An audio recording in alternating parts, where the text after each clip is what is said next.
Hi, I'm Laura Arneson, and I'm here to talk about the 47th annual Mad River Valley Craft Fair. I've been the manager for 21 years, and it is a fundraiser for Valley Players, our local theater group, and we have an amazing amount of beautiful art, functional, whimsical, and I have one of the artists here with us today, Gary Eckhart of Moose Walk Studios. Hello. Hi, Gary. Hi. And Gary is typically in a double booth with Ken Kenya of Mad River Antler, and their work just looks beautiful together. Why don't you tell us a little bit about your participation in the craft fair? Okay, this has been my 5th year now with the craft fair, and it was sort of brought on when Ken approached me and said, how would you like to share a booth at the craft fair with me? And I said, well, why not? And of course, Ken and I have a longer history. We've been in business together before, and I feel my art complements his antlers, and his antlers complement my art. Exactly, and I've seen that as I walk through your booth, and some of the outdoor scenes that you paint, and then his natural shed antlers that he makes into these magnificent chandeliers, wine racks, furniture. I mean, it's just amazing. So. He's been with us for a while. And we have a number of local artists. Gary and Ken are local to the Mad River Valley. We probably have another 7 or 8 totally local artists. But then we have, this year, 115 artists. And about 2/3 are from Vermont. And then the other third, as far as, Florida, Virginia, Maine. So we get a great variety of crafts, and I have some things that I've purchased over the years from the craft fair. Actually, this dress, these earrings, and one of my favorite items to get as a graduation gift, graduation from college, because then they're all 21. It's a bottle opener. Jay of Jay's Wood Shop does these, and it's a Vermont quarter in there, so it's kind of a nice keepsake. Get back to your roots if you're moving out of Vermont.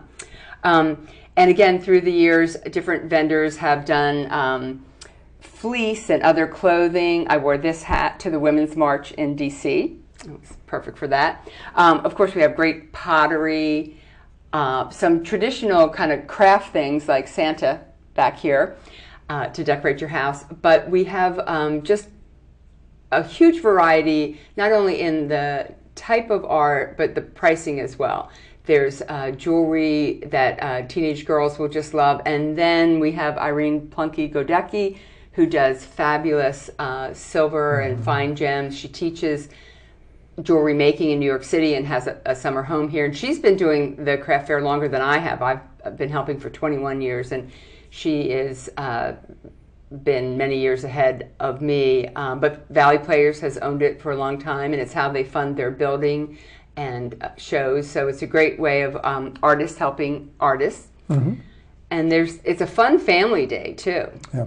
Well, one of the things that I've often heard working at the craft fair, people say it may not be the biggest craft fair around, but the quality of the work is consistent from year to year to year. And I think that's a big kudo to you in getting all these artists. Yeah, thanks. Well, we do that on purpose. We don't want to have a huge show where you walk down one aisle and can't remember if you've been down that aisle or not. Some of the bigger shows, there's just lovely work, but they're not as intimate as what we like to have. So, and I have a limit of 25% maximum of jewelers, but I want to have a range, like I said, of jewelry, pottery, housewares, clothing that is affordable for different people's budgets. And then I have some really unique items. Recently, a woman started coming who makes terrariums, beautiful house gifts. Sue Carey of Marble Meadows makes felted animals, and she will actually make an animal out of the hair or fur from your family pet, if you like, or if you give her a picture. I mean, it's amazing. They sometimes are small, as in you can put them on your Christmas tree, but just totally different. A husband and wife act, upscale Silverteaks make birdhouses out of license plates. And they're really cool, especially if someone's, you know, moved or they have a beach house or what have you. So those are neat. This year, Art Wolf is going to join us, and he does wood animal sculptures that are amazing. He carves wood. Name of his business is Wildlife Sculpting. So a lot of variety. We have a woman who's been trying to do our show for a while, and she's going to be coming, Red Rover Clothing, Cindy Walsh, friend of Irene Plunke Godecki's. And she makes beautiful clothing, hats and raincoats, just really one-of-a-kind, beautiful garments, and she has a wide range of items.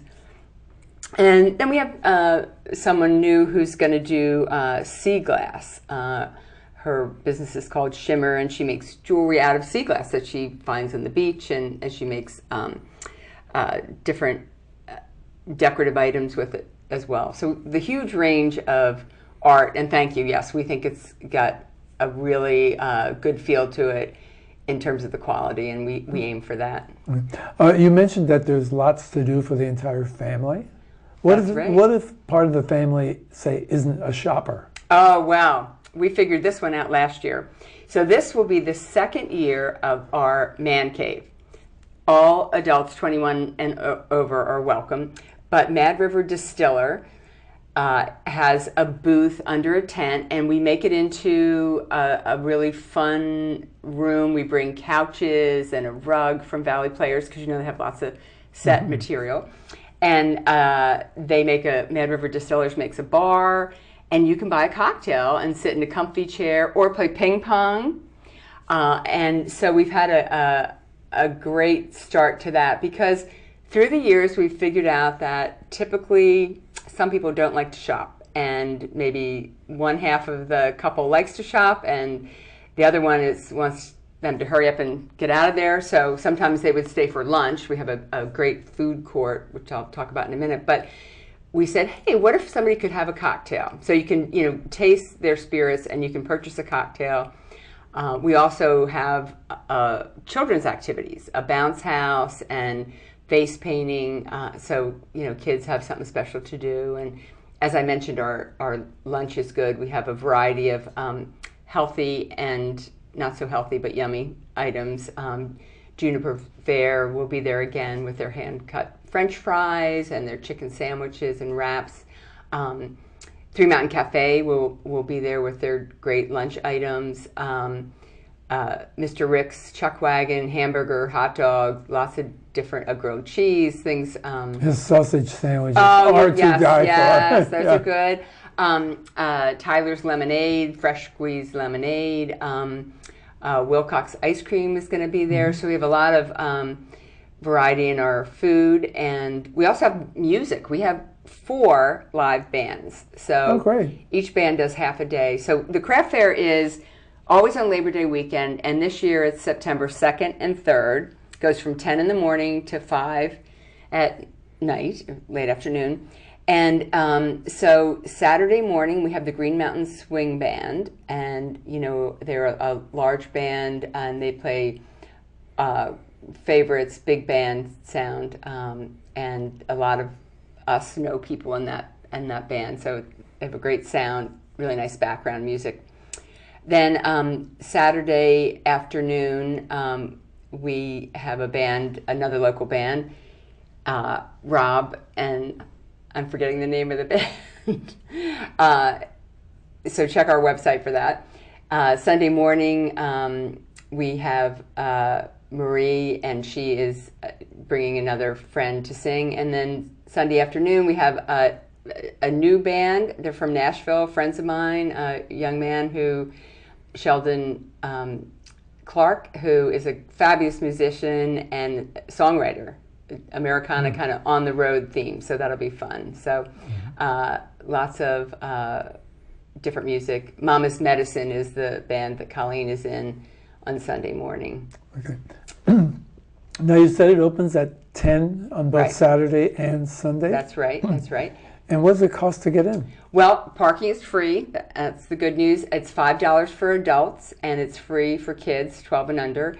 And when you buy a ticket, you have a stub that gets you a possible door prize. So you put it in the box, and a couple times a day we pull out names. You don't have to be there to win the door prize. We have great gift certificates donated by local businesses, and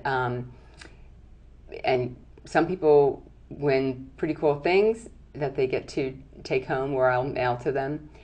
So it's a $5 donation to Valley Players, and so we're glad that the community supports us in so many different ways, and we support the community. The duck race is happening. I was going to say the craft fair is your entry to the duck race. That's right.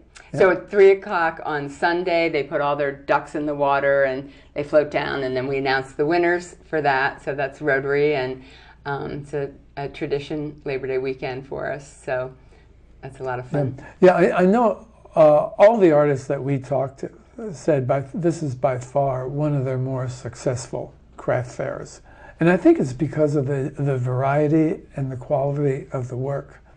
I know personally, I bought any number of pieces of furniture from the gentleman who does the colonial furniture. Oh, yes, yeah. Mr. Martin, yeah. Mr. Martin. Yeah.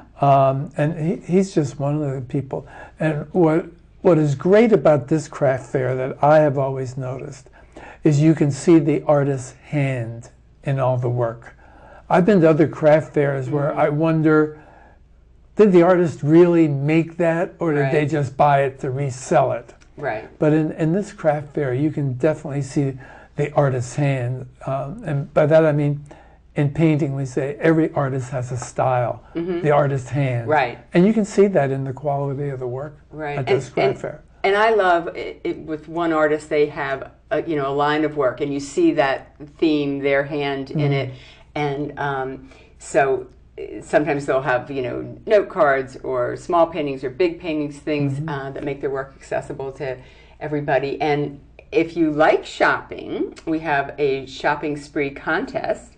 You go to our Facebook page and like the post on the shopping spree contest.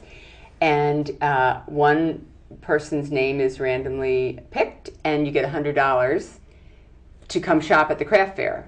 Oh, so I call up the person and say, congratulations, you've won, and then I meet them at the door with $100 in cash and walk around with them while they shop, and that's a lot of fun. Is that new this year?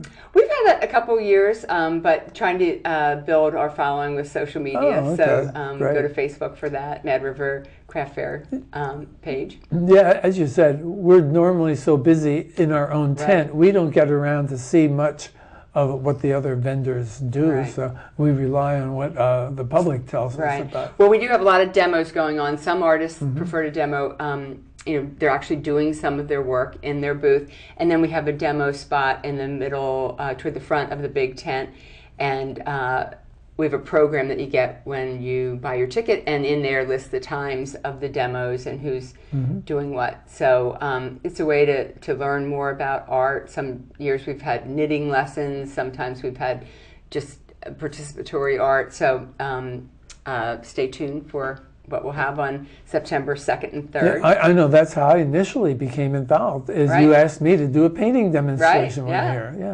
Right. Because some artists don't like to leave their booth because they'd rather be there to sell. So I thought, well, I could have some other artists, local artists, come and do demos and have that as a different aspect of the craft fair. I also noticed you have a great volunteer corps helping. Oh, we do. Yeah. We do. Valley Players has a really strong board, and they love to volunteer, work hard. They have fun while they do it, and so we have ticket takers and different people setting things up. So yeah, we're really lucky like that. Yeah. Oh, I know. I'm looking forward to eating there. The food is always really good. I know. So thank you. But we hope people will make a whole day of it. Stay for lunch. Have a cocktail before they head out. And again, we have beautiful items from so many talented artists throughout the state and beyond. And give us the date again? Yeah, the September 2nd and 3rd, so that's Labor Day weekend. We're Saturday and Sunday, 10 a.m. in the morning to 5 p.m. And we're at Kenyon's Field off of Route 100, about a mile south of, mile north of Waitsfield Village. And we have a lot of signs up. You can't miss it. Great big tent at Kenyon's Field, and it's a rain or shine event. And knock on wood that it'll be a beautiful sunny weekend. But we will be there with this beautiful art. Hope you can join us.